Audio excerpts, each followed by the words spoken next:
Team NZ promised new America's Cup boat will be the future of monohull sailing.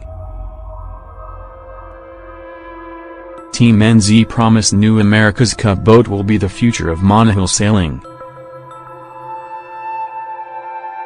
Emirates Team New Zealand design boss Dan Bernasconi is excited by the possibilities in front of him and his team as they come up with a new monohull for the next America's Cup. Team New Zealand design boss Dan Bernasconi is promising to produce an America's Cup boat that will be the future of monohull sailing. And he is committed to coming up with a design that will have a legacy for the common sailor. Some degree of common sense has to come into it, Bernasconi told Stuff as yachting's premier event breaks away from the multi-hull scene. Team New Zealand's dreams often start on the computer of technical director Dan Bernasconi.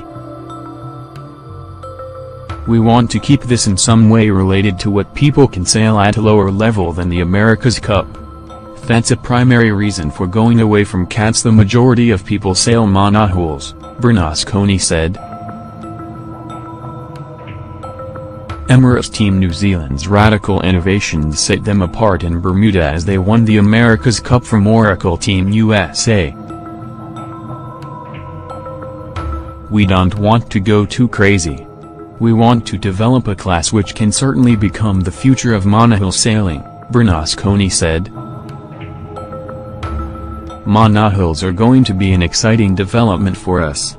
You've probably got boats which you can eventually see people sailing offshore, doing longer distances.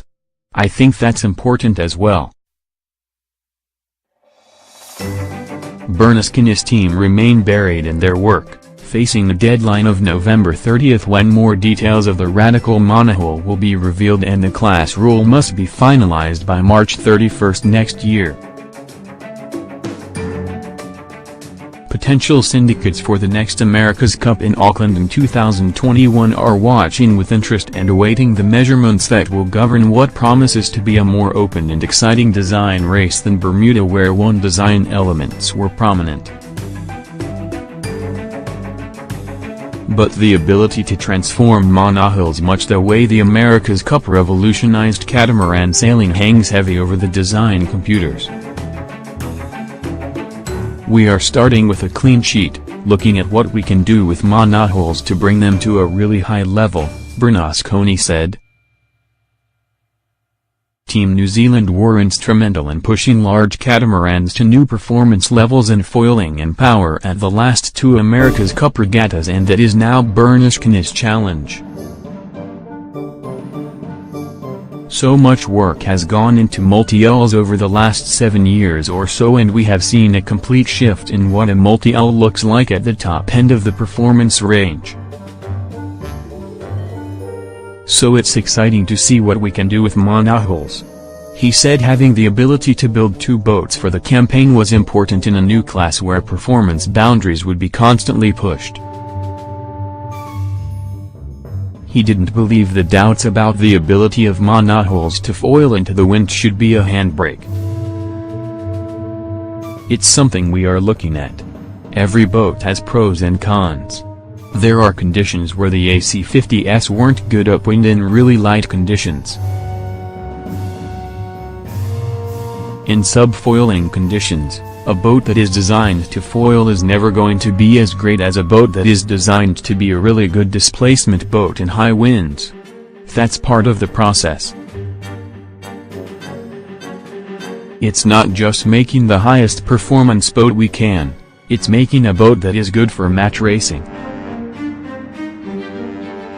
And while Team New Zealand, and Luna Rossa as challenger of record, are involved in coming up with the final design, he didn't see that as a major advantage in terms of having an early edge over their opponents in the rush to refine and build.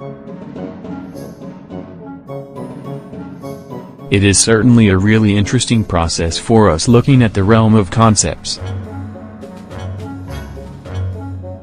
We have been looking at a really broad spectrum from very conventional displacement boats, albeit high-performance ones, to seeing whether it is feasible to going fully foiling in a monohull and everything in between in semi-foiling options, Bernasconi explained. Of course, when the final class is announced and is shown to the other teams, we will know more about it and they will, and we will have done some studies. But we are talking about a few weeks, because right now we still have a range of concepts and we have a small number of guys working. We aren't months ahead by any means. As the monohull versus multi-hull debate continues to rage, Bernasconi conceded it was really hard to satisfy everyone, a point that was rammed home to him when Team New Zealand toured the country with the America's Cup after their Bermuda success, where the foiling catamarans had continued to capture the imagination of the wider public.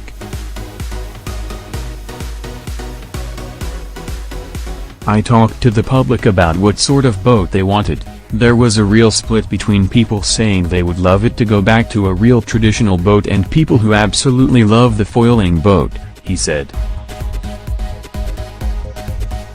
It is difficult to please everyone, and I think by going to monohulls we are going to generate a lot of excitement. It is going to be a high-performance monohull, so we are trying to get the best of both worlds there. 2021 America's Cup key dates. November 30, 2017, a C-75 class concepts released to key stakeholders. January 1, 2018, entries for Challengers Open. March 31, 2018, a C-75 class rule published.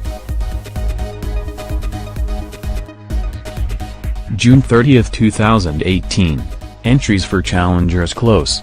August 31, 2018, location of the America's Cup match in the Challenger Series confirmed, specific racecourse area confirmed. December 31, 2018, late entries deadline. March 31, 2019, Boat 1 can be launched.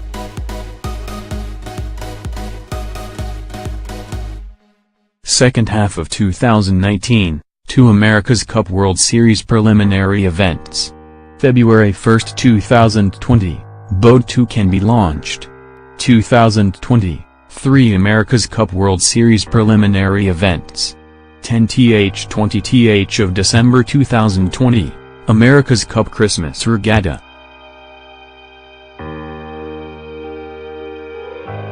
January and February 2021, Challenger Series.